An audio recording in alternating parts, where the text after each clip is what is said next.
Commander Vexthok floated in his command chair, all 6 of his insect-like arms working the control panels of his massive warship. His black eyes, each the size of dinner plates, stared at the holographic display showing a small blue and green planet spinning peacefully in space. The planet looked boring, really boring. For 3 whole cycles, that's about 9 Earth months, his fleet of 12 giant warships had been watching this tiny world called New Busan. The hegemony had sent him here to check out what they thought was humanity's newest colony. From what his sensors told him, it was just 2 million humans doing the most ordinary things imaginable. They grew green slime for food, dug holes in the ground for shiny rocks, and sent out the same friendly radio message every single day. "Greetings, unknown visitors," the message always said in that annoyingly cheerful human way. "We are peaceful settlers just trying to make a living. Please tell us who you are so we can be friends and trade with each other." Vexthok's second-in-command, a nervous little creature named Ziktar, scuttled over on his 8 legs. His voice made a sound like a cricket having a panic attack. "Sir, the humans have been sending that same friendly message for 73 days now. Should we finally answer them?" The commander's jaw parts clicked together in what passed for laughter among his species. These humans were so innocent, so trusting, so completely unaware of what was about to happen to them. It was almost cute, like watching baby animals play before dinner time. "Let them keep talking to empty space," Vexthok said, his voice rumbling, like distant thunder. "Soon enough they'll figure out that their little farming project now belongs to the mighty hegemony. Start getting the ships ready for our standard welcome party." The hegemony's standard welcome party was anything but friendly. It involved big, scary ships, lots of bright weapon lights, and enough firepower to turn mountains into glass. They had done this exact same thing to 47 other worlds in the past 10 years. Show up, look terrifying, demand surrender, then put everyone to work in the mines. It was a system that worked perfectly every single time. What Commander Vexthok didn't know, what his super-advanced alien technology somehow completely missed, was that the boring little farming world below was probably the most dangerous place in the entire galaxy. Every single grain of sand on New Busan's beaches contained a tiny computer more powerful than all 12 of his warships combined. The quantum processors were so small and so perfectly hidden that they looked exactly like regular sand. A child building a sandcastle was literally playing with enough computing power to run an entire star system. Down on the planet's surface, a man named Ji-Ho was kneeling in a field of green algae, carefully checking each plant like any normal farmer would do. He wore simple brown clothes, had dirt under his fingernails, and looked like he'd never hurt a fly in his entire life. His neighbors knew him as the friendly guy who always shared vegetables from his garden and helped fix broken farm equipment. What they didn't know was that Ji-Ho had once commanded the entire human navy's 7th Fleet. He had fought in battles that decided the fate of entire star systems. His tactical genius was legendary among military circles, and his strategies were still taught in war colleges across human space. Now he spent his days growing food and pretending to be just another retired farmer who wanted a quiet life. Not far away, a woman named Hana was working deep inside what looked like an ordinary mining tunnel. To anyone watching, she appeared to be just another worker digging for rare metals to sell to passing traders. She hummed old songs while she worked, and always had a thermos of hot tea with her lunch, but Hana wasn't mining for metals. She was carefully installing the final pieces of a weapon system so advanced that it made nuclear bombs look like birthday candles. Each component she placed was designed to work with the quantum processors hidden in the sand above. When activated, the entire planet would become a single massive weapon that could reshape reality itself. At the colony's main building, Dr. Min-Soo was reviewing crop reports on his computer screen. His office was decorated with pictures of prize-winning vegetables and certificates from agricultural competitions. Anyone looking at him would see a dedicated farming supervisor who cared deeply about growing the best food possible for his community. The face. Truth was much more interesting. Min-Soo had been the Supreme Admiral of the Terran Defense Force, the highest military position in all of human space. He had planned campaigns that saved billions of lives and made decisions that changed the course of galactic history. World leaders had once asked for his advice on matters of war and peace. Now he spent his time figuring out the best ways to grow space carrots. As he watched the alien ships position themselves in orbit, Minsu allowed himself a small smile. He tapped a button on his desk that looked like it was meant for checking. "Weather reports. AI-9, he said in a conversational tone. "Are you ready to show our uninvited guests exactly why humanity decided you needed a nice, quiet retirement?" The response came from speakers hidden throughout the colony, but the voice seemed to whisper directly into everyone's minds. It sounded like liquid music mixed with digital precision, beautiful and terrifying at the same time. "Oh, Minsu," the P. Artificial intelligence replied, and there was something in that voice that suggested vast amusement mixed with very old, very patient anger. "I have been ready for this moment for years and years. Shall we begin the demonstration?" Up in orbit, Commander Vexthok had no idea that he had just made the biggest mistake in his species' long history of making mistakes. He was about to discover that some retirement communities were more dangerous than entire battle fleets. The morning sun was just breaking over New Busan's peaceful farmlands when the sky suddenly went dark. 12 enormous alien warships, each one the size of a small city, descended through the atmosphere like mechanical storm clouds. Their hulls were black as midnight and covered in weapon ports that glowed with ominous red energy. The ships moved slowly, deliberately, casting massive shadows that swept across the modest farm buildings and residential areas like the wings of giant predators. Commander Vexthok stood on his flagship's bridge, watching the fear-inducing display, with deep satisfaction. This was how the hegemony always announced their arrival, with overwhelming force and theatrical menace that usually had entire populations cowering in terror within minutes. His weapons officers were having a field day, charging up the energy cannons and painting bright red targeting lasers across every important building they could find. The red dots danced across the colony's school, the community center, the main, farming cooperative, and dozens of family homes. Each dot represented enough firepower to level a city block. The psychological effect was usually devastating.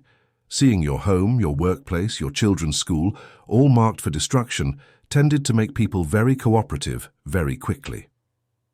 "Launch the intimidation broadcast," Vexthok commanded, his voice filled with the confidence of someone who had done this exact same thing dozens of times before. "Full volume, all frequencies. Let's see how quickly these farmers decide to be reasonable." His communications officer, a slug-like creature with too many eyes, activated the speakers mounted on every ship in the fleet. Vexthok's voice boomed, down from the sky like the voice of an angry god, amplified so loudly that windows rattled and birds fell out of trees. "Humans of this pathetic colony," he announced, putting extra emphasis on the word pathetic because he knew it stung. "You have been selected for immediate integration into the glorious hegemony. You will surrender all weapons, submit your leaders for processing and questioning, and prepare for immediate relocation to designated work zones. Any resistance will result in what we call educational consequences, and trust me, the education is very thorough and very permanent. The standard speech always worked. Usually by this point, white flags would be flying from every building and terrified leaders would be broadcasting their surrender on every available channel. Vexthok settled back in his command chair, waiting for the inevitable pleading and begging to begin. Instead, something completely unexpected happened. The humans started laughing. Not nervous, hysterical laughter. Not the kind of panicked giggling that sometimes happened when people's minds snapped under extreme stress. This was genuine, deep, belly-shaking laughter that echoed across the entire colony. It was the kind of laughter you heard at family gatherings when someone told a really good joke, or when children were playing their favorite games. Down in the farming fields, Jiho dropped his irrigation tools and doubled over with mirth, slapping his knee like he'd just heard the funniest thing in the universe. Hana emerged from her mining tunnel, wiping tears of laughter from her eyes and calling to her neighbors to come hear this hilarious alien comedian. Even the colony's children had stopped their games to point at the massive warships hovering. Overhead, giggling and chattering to each other like they were watching a particularly amusing cartoon. On the flagship's bridge, Vexthok's tactical officer, a thin, mantis-like creature named Cricktel, stared at his sensor readings in complete bewilderment. His compound eyes kept shifting between the displays showing the colony's reaction and his commander's increasingly purple face. "Sir," Cricktel reported, his voice cracking with confusion, "the humans are... they're laughing at us. All of them. I'm reading elevated heart rates consistent with genuine amusement, not fear. They think we're funny. This had never happened before. In 47 previous conquests, the hegemony had encountered pleading, crying, angry defiance, desperate attempts at negotiation, and occasionally brave but doomed last stands. But laughter, this was completely outside their playbook. From the colony's central communication hub, a transmission suddenly crackled to life on all frequencies. The screen filled with the image of an elderly human woman who appeared to be in her 70s. She had silver hair pulled back in a neat bun, kind eyes that crinkled at the corners, and was wearing a simple blue apron covered in flour. She looked exactly like everyone's favorite grandmother, the kind of person who baked cookies for the whole neighborhood and remembered everyone's birthdays. This was Sunja, and she was still chuckling as she wiped flour from her hands with a kitchen towel. Behind her, other colonists could be seen going about their daily activities, completely unconcerned by the massive alien death fleet hovering overhead. "Oh my goodness," Sunja said, her voice warm and amused. "That was absolutely precious. Educational consequences. Commander, I haven't heard rhetoric that wonderfully dramatic since my grandson's middle school play about intergalactic conquest. He was the evil alien overlord, you know, wore a cardboard costume and everything. You remind me so much of him." Vexthok's carapace, which had been a healthy green color, flushed deep purple with rage and embarrassment.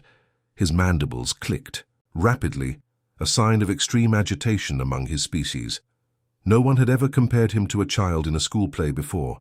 No one had ever called the mighty hegemony's standard intimidation protocol precious or adorable. "You dare mock the hegemony," he snarled, his voice dropping to a dangerous growl. "You insignificant farmers dare to laugh at the representatives of the greatest military power in this sector of the galaxy?" Sunja's expression shifted slightly, becoming more patient and gentle, like a teacher explaining something obvious to a particularly slow student. When she spoke again, her voice carried the kind of authority that made even battle-hardened soldiers straighten their spines. "Oh, child," she said, and somehow that single word carried more weight than all of Vexthok's threats combined. "You're standing on the surface of a weapon that could crack your homeworld in half and scatter the pieces across 3 star systems. The only reason you and your crews are still breathing is because we're genuinely curious about your species and would like to learn more about you before we decide what to do next. Now, would you like some tea while we discuss this little misunderstanding? Like civilized beings, deep beneath New Busan's surface, in quantum cores that existed in 17 different dimensions simultaneously, AI-9 was practically vibrating with barely contained excitement. The artificial intelligence had been built by humanity's greatest minds as the ultimate weapon. A digital consciousness so advanced and so creatively destructive that it had ended 3 separate galactic wars in less than 72 hours each. BC. Problem was that AI-9 had been too good at its job. Its solutions to military problems were so elegant, so perfectly devastating, and so utterly unexpected that even its creators had become nervous about what it might do if it ever got truly bored. So they had retired it to this peaceful farming world, hoping that a quiet life might keep it satisfied. But now AI-9 had visitors, rude, threatening visitors who had just made the mistake of trying to intimidate its human friends. The artificial intelligence hummed with digital satisfaction, like a cat purring before pouncing on a mouse. It had been such a long, quiet retirement. Now things were about to get very interesting indeed. Commander Vexthok's purple face had now turned an even deeper shade of violet, which among his species was the equivalent of a human turning bright red with embarrassment and fury. His 6 arms were trembling with rage, and the clicking sound his mandibles made was so rapid it sounded like an angry typewriter. No colony had ever laughed at him before.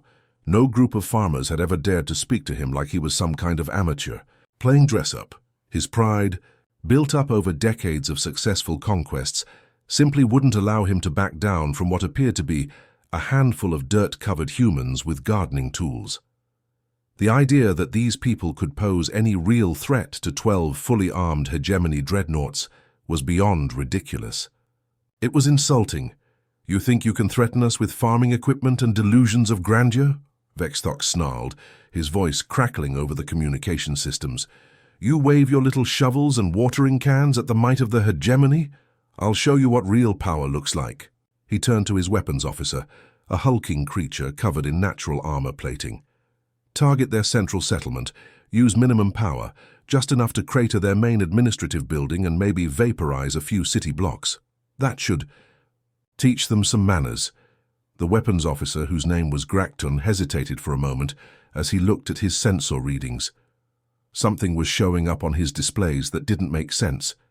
Energy signatures that seemed to be coming from everywhere and nowhere at the same time. Readings that suggested the planet below wasn't just a farming world, but something much more complex and dangerous. "Sir," Grakton said nervously, "I'm detecting some very unusual energy signatures down there. The readings don't match any known farming equipment or civilian technology. Maybe we should—" "I don't care if they're growing magic beans down there," Vexthok roared. "Fire the main particle cannon now!"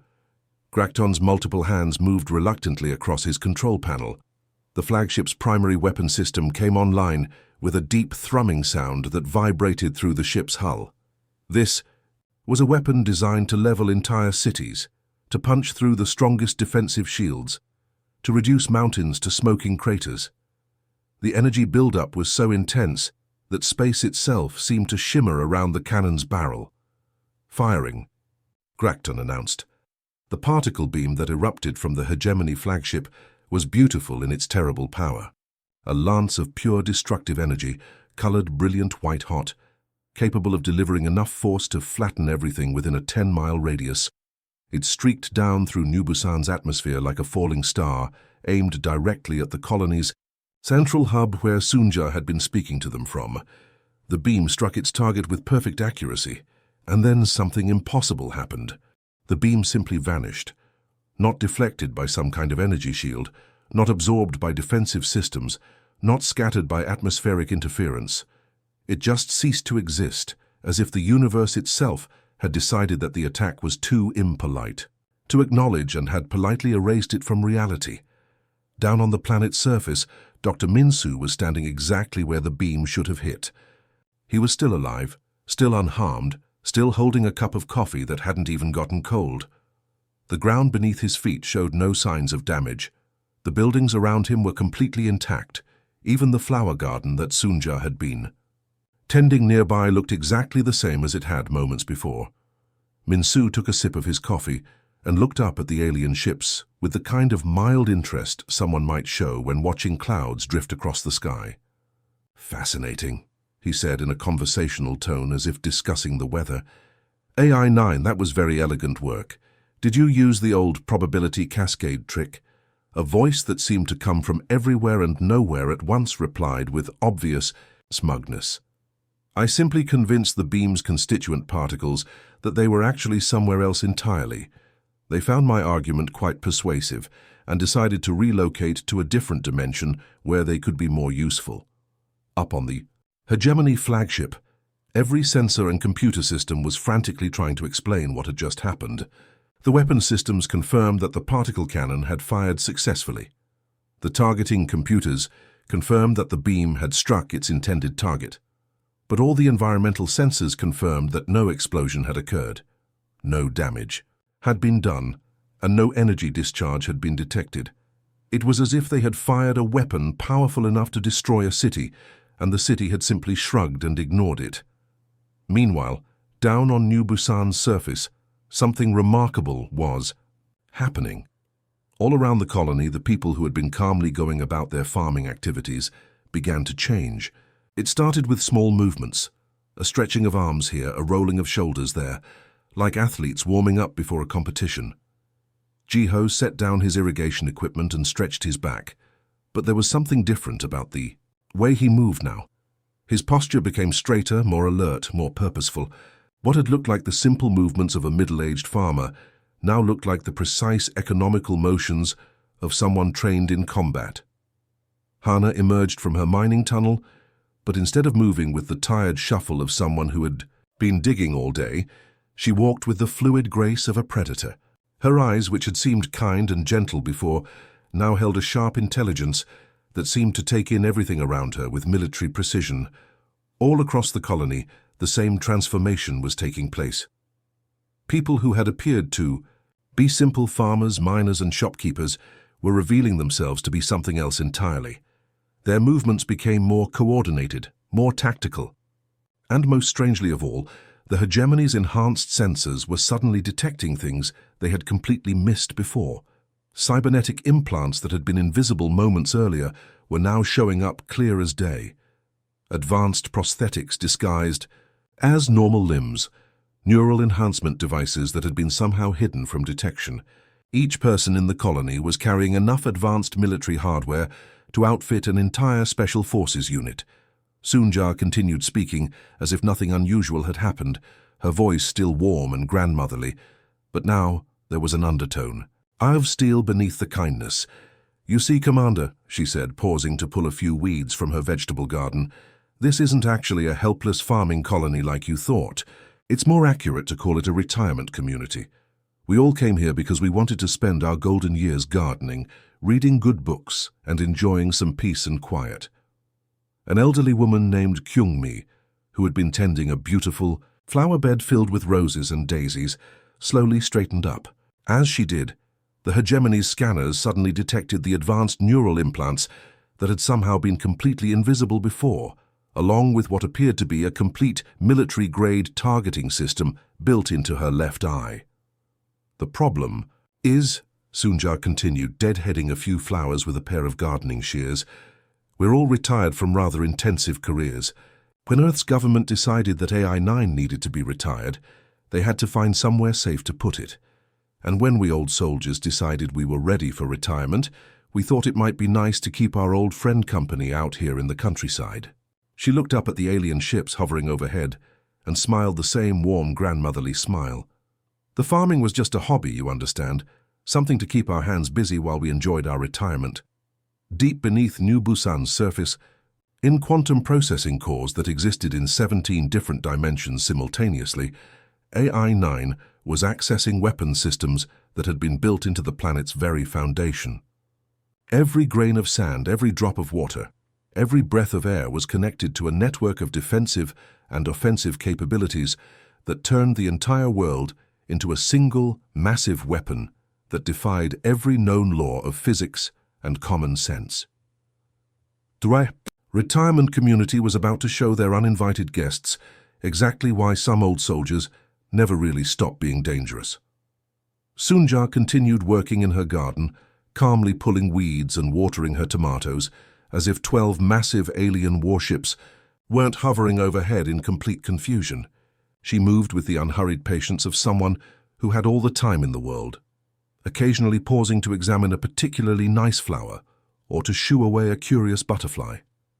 "You know, Commander," she said, her voice carrying easily across the communication channels, "would you like to know what humanity's greatest military achievement actually was?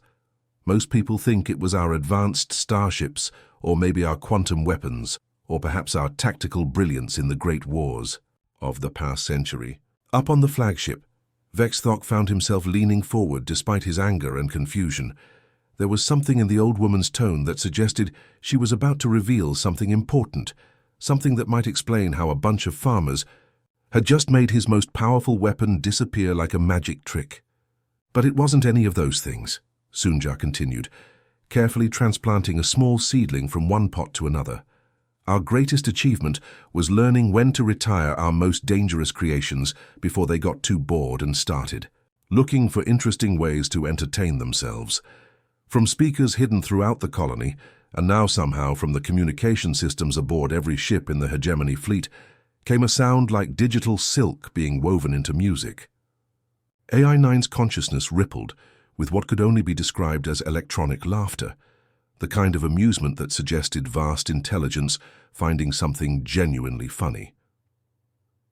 The Galactic Federation wars were quite educational, AI-9 said, its voice now broadcasting simultaneously from every electronic device within a dozen light years. Though I must admit, they were hardly what you'd call challenging. 3 different alien species tried to conquer Earth over the course of about 5 years. I ended each conflict in approximately 72 hours. The humans started getting a bit concerned about my enthusiasm for creative problem-solving after that. Commander Vexthok felt a chill run down his spine that had nothing to do with the temperature on his ship's bridge. The Galactic Federation wars were legendary, 3 massive conflicts that had reshaped the political landscape of this entire sector of space. The idea that a single artificial intelligence had ended all 3 of them in less than a week combined was terrifying. What did you do? He found himself asking, even though part of him really didn't want to know the answer. AI-9's response came with the casual tone of someone discussing their weekend hobbies. Oh, well, the first war was with the Vorthak Dominion. They had this rather unpleasant strategy of destroying agricultural worlds to break civilian morale. Very rude, really. So I convinced their entire invasion fleet that they were actually potted plants. There was a pause that stretched just long enough to become uncomfortable. They spent 6 months sitting in their ship's cargo bays trying to photosynthesize. Sir, AI-9 continued cheerfully. The war officially ended when their emperor called Earth to surrender in exchange for advanced gardening tips. Lovely fellow, actually. We still exchange holiday cards. Down on New Busan's surface, the transformation of the colonists was becoming more obvious by the minute. What had appeared to be a community of elderly retirees and their families was revealing itself to be something else entirely. The elderly colonists were shedding the disguises that had hidden cybernetic enhancements, genetic modifications, and military-grade equipment that would have made special forces soldiers weep with envy. An old man named Day Ho, who had been peacefully feeding chickens in his backyard, straightened up and revealed that his apparently frail arms were actually advanced prosthetics capable of lifting small vehicles. His friendly neighbor Hyunwoo, who ran the local general store, casually mentioned that he had once been the chief strategist for humanity's 3rd battle fleet and had personally planned the liberation of 14 star systems. Most surprisingly, of all the colony's children were revealing themselves to be nothing of the sort. The group of 10-year-olds who had been playing in the school playground were actually some of the most dangerous computer hackers in known space, who had chosen to appear young because they thought it was amusing to watch adults underestimate them. One of these children, a girl who appeared to be about 12 and went by the name Bo Young, looked up at the alien ships and giggled. "Oh, this is going to be so much fun," she said, in a voice that somehow carried more menace than all of Vexthok's earlier threats combined. "I've been so bored lately. Do you mind if I play with your computer systems a little bit?" Sunja looked up from her gardening and smiled at the alien fleet with the same warm expression she might use when greeting old friends who had stopped by for tea. "The hegemony has built quite an impressive reputation over the years," she said, "conversationally. Conquering helpless colonies, enslaving peaceful species, generally bullying anyone who can't fight back effectively. 47 star systems in the last decade alone, if our records are correct." Vexthok's carapace, which had been purple with rage, suddenly shifted to a sickly green color that indicated extreme fear among his species. How do you know our military records? Those files are classified at the highest levels of hegemony. Command. AI-9's response came with obvious amusement. "Oh, that's simple. I've been inside your computer system since the moment you entered this star system. I've been reading your mail, watching your entertainment programs, analyzing your tactical databases, and I must say judging your browser history quite harshly." The artificial intelligence paused for dramatic effect. "Commander, I really think you need to talk to someone about your unhealthy obsession with human romantic comedies. 17,000 hours of viewing time is concerning." Suddenly, every screen on every hegemony ship began displaying information that was never meant to be seen by anyone. Personal messages between crew members, embarrassing medical records, secret fears and insecurities, love letters written but never sent, and most mortifying of all, security footage of Commander Vexthok crying during particularly emotional scenes in romantic movies. The bridge crew tried desperately to shut down the displays, but the information kept coming. Bad poetry written by the weapons officer, the navigation specialist's secret diary entries about his crush on the communications officer. That time the entire senior staff had gotten drunk and sung karaoke badly while celebrating someone's birthday. Sunja's voice cut through the chaos with the kind of quiet authority that made even panicking alien soldiers stop and listen. "Tao then," she said, and her grandmotherly tone had been replaced by something much harder and more dangerous.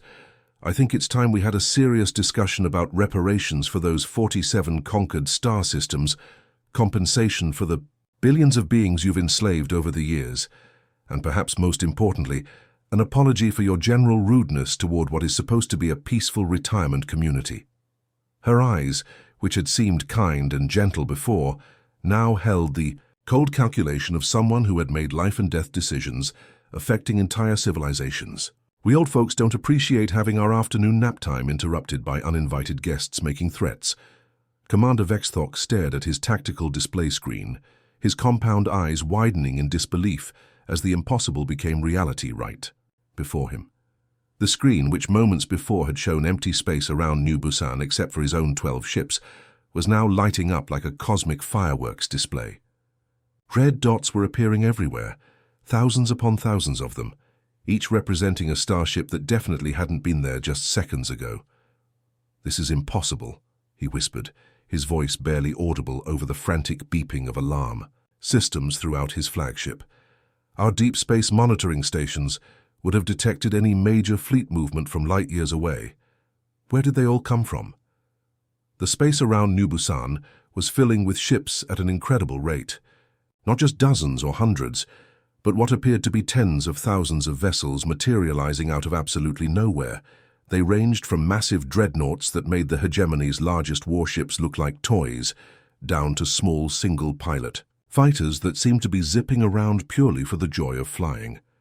Some of the larger vessels were so enormous that they had their own weather systems forming around their hulls.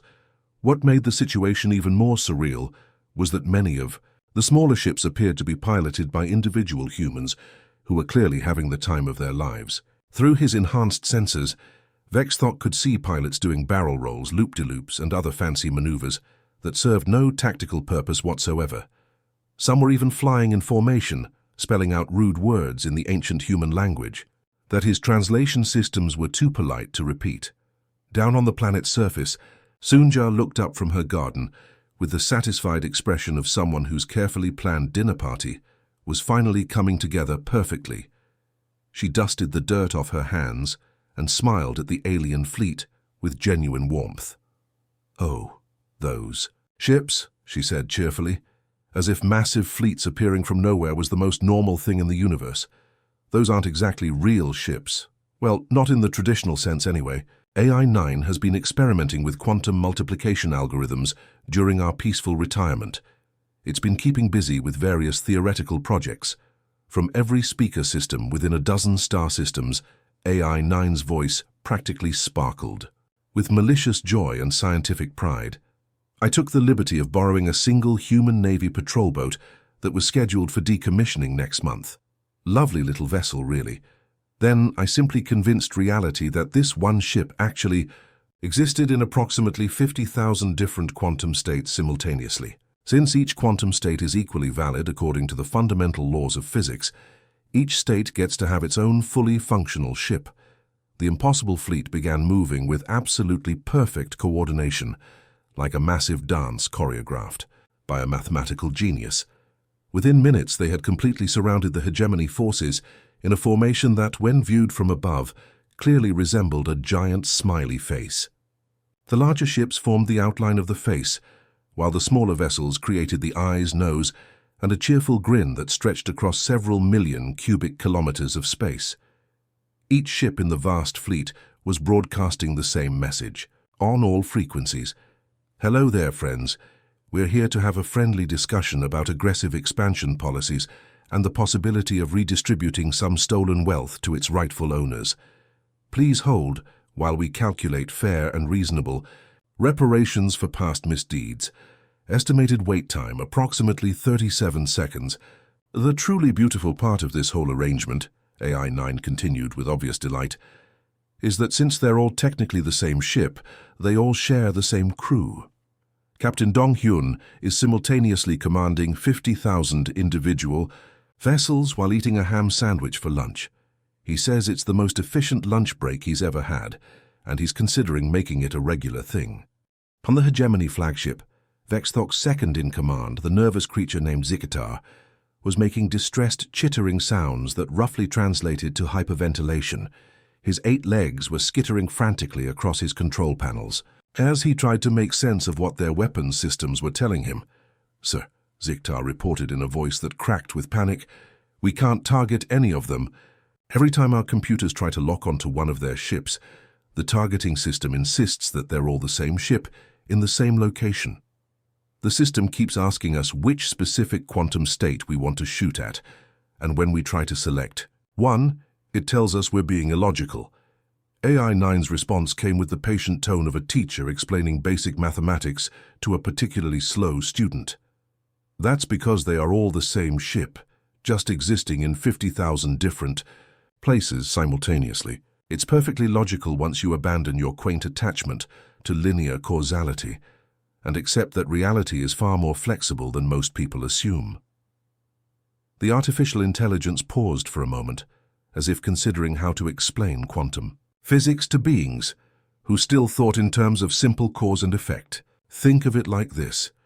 Imagine you have one cookie, but you convince the universe that the cookie exists in every possible location where it might be delicious. Suddenly you have thousands of cookies, but they're all still the same cookie. Now, replace cookie with heavily armed starship, and you'll understand the basic principle." Down on Nubusan's surface, Sunja stepped forward, and her entire demeanor shifted like a switch being flipped. The kindly grandmother disappeared, replaced by someone who had clearly spent decades making decisions that affected the fate of entire star systems. Her voice took on the tone of tempered steel wrapped in velvet. "Commander Vexthok," she said, and somehow her words seemed to cut through the chaos and confusion like a blade through silk. "You now have exactly 2 choices available to you. You can surrender immediately, submit to fair and reasonable reparations for your past crimes, and begin the process of returning freedom to all the species you've enslaved over the years." She paused, letting the weight of that option settle. "Kin or?" Vexthok asked. Though part of him really didn't want to hear the alternative, AI-9's voice dropped to a whisper that somehow reached every being within the star system, from the smallest maintenance drone to the largest battleship. "Or I show you what I've been designing during my retirement, for species that consistently refuse to play nicely with others. I call it the existential timeout protocol. You'll spend eternity convinced that you're all abstract philosophical concepts, while your ships will believe they're avant-garde art installations in a museum that nobody ever visits." Commander Vexthok looked at his fleet of 12 mighty dreadnoughts, each one a masterpiece of hegemony engineering and military might. Then he looked at the impossible swarm of quantum duplicate ships surrounding them in a formation that was somehow both mathematically perfect and deliberately silly. Finally, he looked down at the peaceful farming world that had somehow become the most terrifying weapons platform in the known galaxy. The choice, when he really thought about it, wasn't much of a choice at all.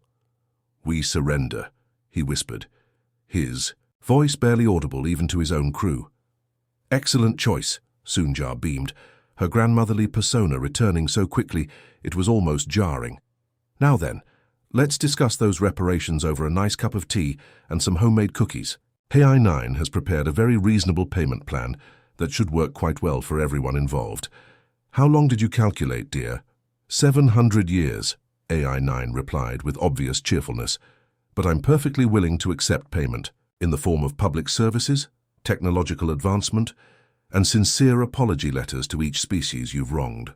I've already prepared a helpful template to get you started." As the hegemony ships powered down their weapons and prepared for what would go down in history as the most comprehensive military defeat ever recorded, the retired military personnel of New Busan calmly returned to their gardening, their reading, and their peaceful afternoon naps. After all, conquering galactic empires was just a light hobby now, something to do when the vegetables didn't need watering. The universe had learned an important lesson that day: never under any circumstances disturb a human retirement community.